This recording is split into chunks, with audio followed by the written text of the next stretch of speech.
Hey guys, I'm making a video about how to make these illuminated buttons a little bit softer. So typically this is how we get them. This is where the micro switch goes on and where the bulb goes in. Let me get a bulb really quick so you can see exactly how it goes. So this is a bulb here, LED bulb. This one just happens to be red, but for every button it's the same thing no matter what the color is. So these actually have polarity. See, this is the thinner wire is the one that has the thinner wires is your positive, because that's where the resistor's at, and this is your negative. So what I do is I just leave it on the bigger side of the holder, the positive I mean.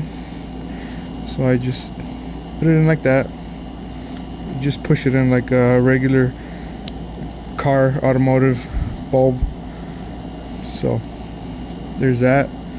And then these are the different brands that we carry: the Zippies, the Ace Makes, the Balian, and these generic ones. These tend to be the hardest ones, the stiffest ones. This one's the next one down the line. Quality wise, these three are one of the best. These are a little on the cheaper side. I don't really use these much anymore, but we have them in case for some reason you like them. They're also the loudest ones, so I tend not to really use these anymore. Okay, so there's the assembly, and we're gonna use this one just for the example. See, it has some teeth right there.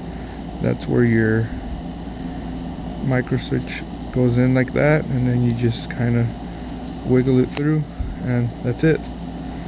Actuators here, and the way these work, there's some little teeth here that line up with these slots here. So you push it in, and clockwise is to lock it into place. See, you could tell it's hard in there, it's not going to come out, and it's actuating on that. Okay, so some people complain that these are a little bit too stiff, and especially if you have arthritis, you want it to be a little softer so it doesn't get tiring after a while of so much, playing. So the way we do it is a little hack. It's easy. Since your micro switch already has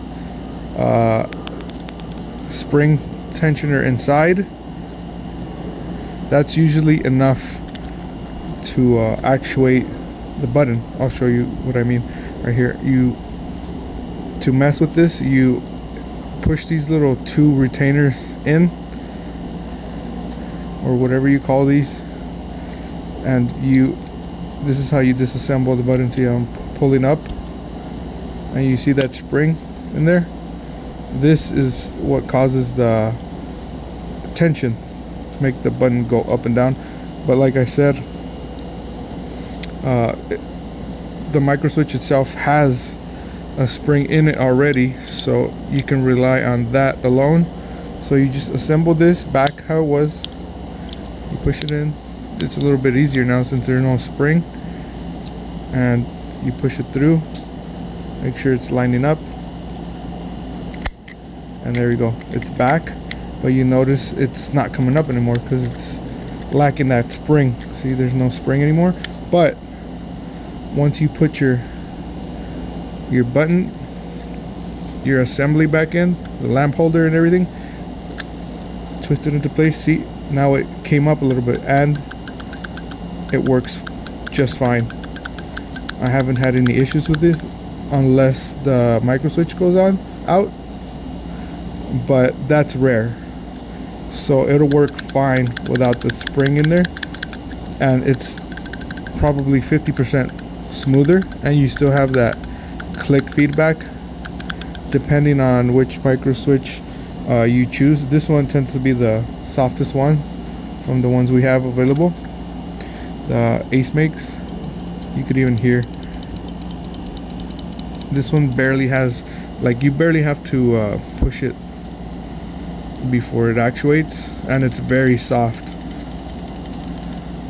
So this is the my number one choice right now. People like these a lot, and I could also get cherries. I don't have one here. I ran out of them, but these are around very similar to the cherries. But I could get the cherries as well. But that's it. That's the hack. Simple. Make your buttons a little bit softer. There it is.